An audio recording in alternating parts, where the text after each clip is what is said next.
Yang kami hormati Bapak dosen pengampu Syarul Khalid MPDI. Kami dari kelompok 13, saya rapikan di sini, dan teman saya Putri Misritani dan Siti kita. Kami ingin presentasikan makalah kami dalam bentuk video. Adapun judul makalah kami yaitu evaluasi pendidikan dalam Al-Quran. Yang pertama yang akan dibacakan oleh Putri Misritani. Yang pertama surah Al-Ankabut 2-3.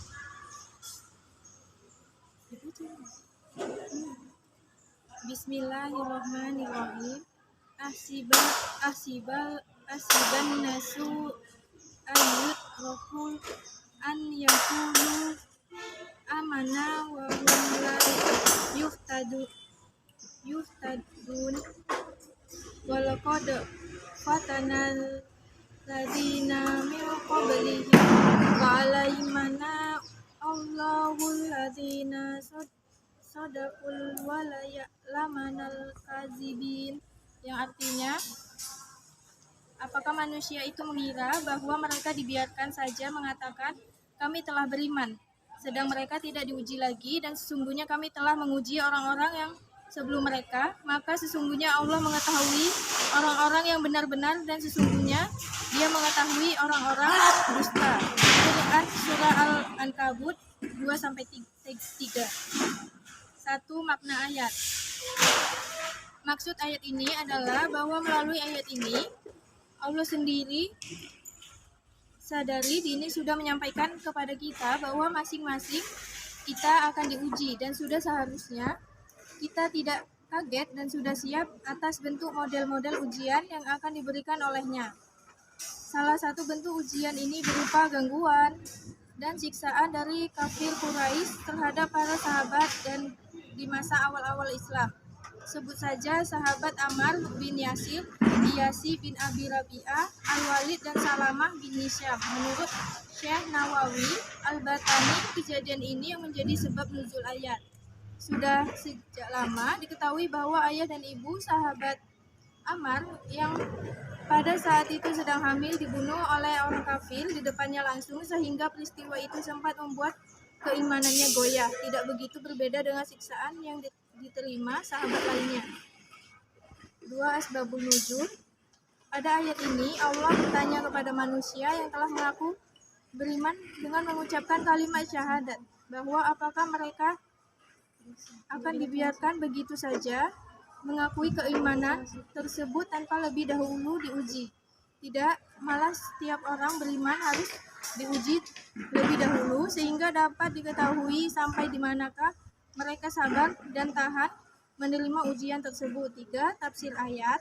Pada ayat 2 dan 3 diterangkan bahwa menurut Ibnu Abbas ayat tersebut diturunkan karena peristiwa yang dialami kaum muslimin yang masih tingkat di Mekah. Ketika Rasulullah telah hijrah ke Madinah, mereka menderita siksaan fisik dan mental oleh orang yang menyukai mereka dikarenakan menjadi pengikut Nabi Muhammad. Kemudian ayat di atas diturunkan untuk menghibur mereka agar keimanan mereka semakin kokoh.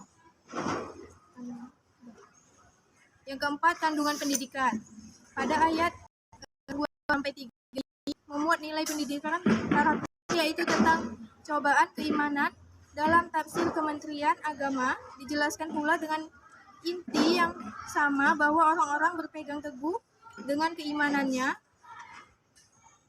akan tetapi menghadapi berbagai macam penderitaan dan kesulitan. Mereka menghadapi penderitaan tersebut dengan sabar dan tabah, sehingga terlihat siapa yang benar-benar beriman dan siapa yang menutupi kepalsuannya dengan sikap beriman.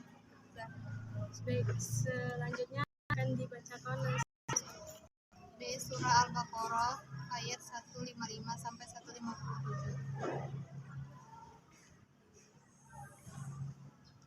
Ayatnya, wala nabluwannakum bisayyin minal khawfi wa naqsin minal amwali wa anfusi was-samarati wa basyiri sabirin.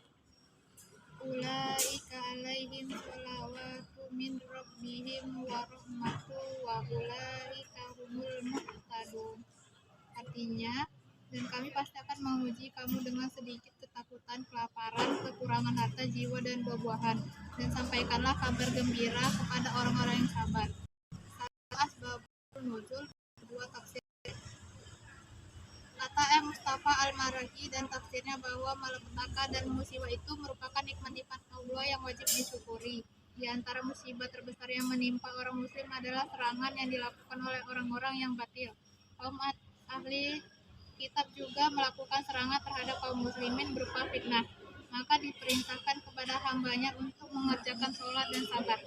Yang ketiga, kandungan pendidikan. Surah Al-Baqarah ayat 155 sampai 157 mengandung makna tentang hakikat kehidupan manusia di dunia, yaitu Allah SWT memberitahukan kepada setiap manusia bahwa hidup ini adalah ujian dan setiap manusia pasti akan diuji oleh Allah SWT, dan ujian tersebut bertujuan untuk mensucikan jiwa-jiwa setiap manusia dan mengetahui mana manusia yang taat dan paling darinya.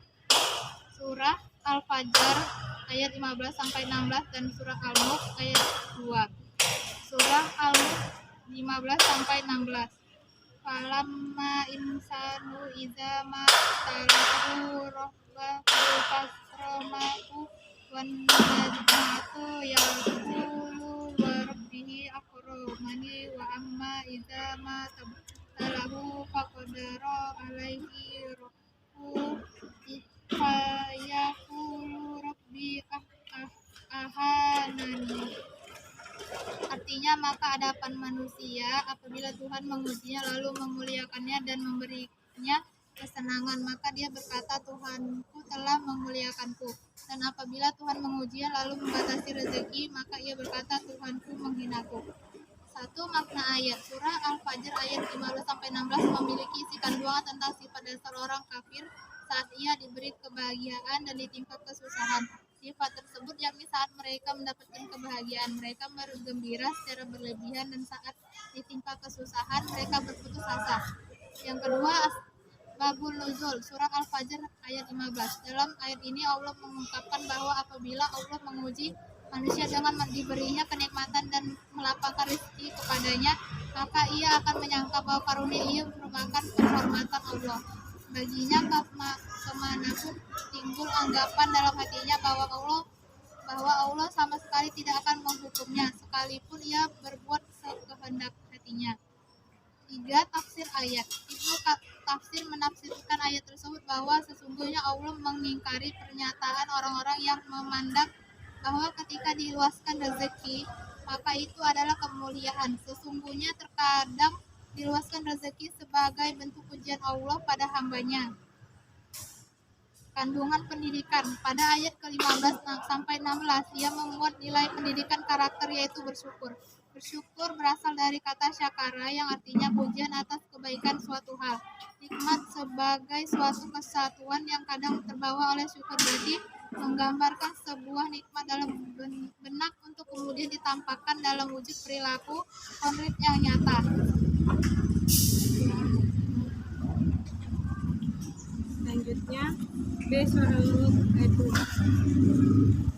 Allazi khalaqal mauta wal hayata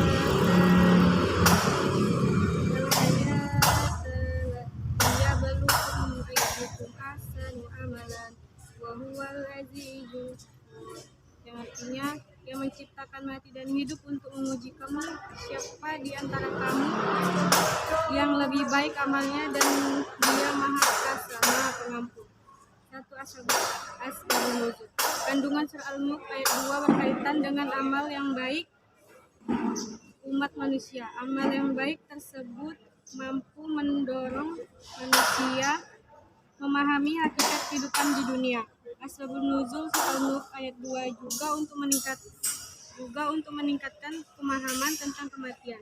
Selain itu, surah Al-Mulk ayat 2 mengajarkan segala amalan yang mendekatkan kepada Allah Subhanahu wa taala. Asbabun Nuzul surat Al-Mulk ayat 2 merupakan kunci membangun spiritualitas diri. Spiritualitas tersebut membentuk pribadi yang muslim, yang taat dan kuat, pribadi yang senantiasa melakukan ritual keagamaan dengan ikhlas. Asbabun Nuzul Surah Al-Mulk ayat 2 juga membincang bahwa hidup di dunia akan hampa jika tidak diiringi dengan kesadaran dan kehidupan pasca kematian. Sebab kehidupan merupakan ladang mencari bekal amal untuk kehidupan di akhirat kelak. Bella, sampai di sini presentasi kami pada hari ini. Billahi taufiq wal hidayah. Wassalamualaikum warahmatullahi wabarakatuh.